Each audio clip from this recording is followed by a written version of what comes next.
Përplasjet e deklarative mes Shkupit dhe Sofjes kanë rikthyer në fokus raportet mes dy vendeve, pasi eurodeputeti bullgar Ilija Lazarov ka deklaruar se çdo ndryshim në konsensusin evropian mund të çojë në vendosjen e vetos ndaj antarësimit të vendit në Bashkimin Evropian.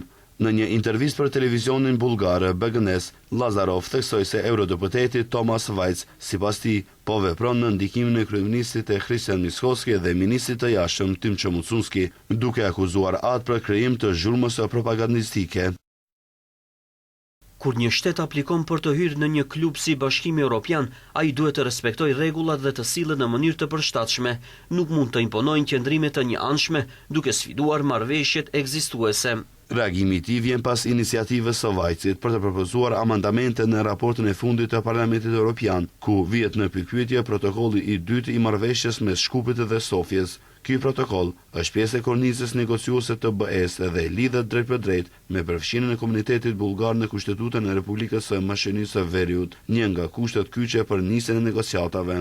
Lazarov rikujtoi se i ashtu quajturi propozim francez, i cili zhbllokoi procesin në vitin 2022, është miratuar nga të gjitha 27 shtetet anëtare të BE-s, si dhe nga institucionet e atëhershme në Shkup. Sipas tij, kjo marrëveshje është e mbyllur dhe nuk duhet të rihapet për diskutim. Ky është një proces i përfunduar, marrëveshjet janë ratifikuar dhe duhet të zbatojnë pa kushte.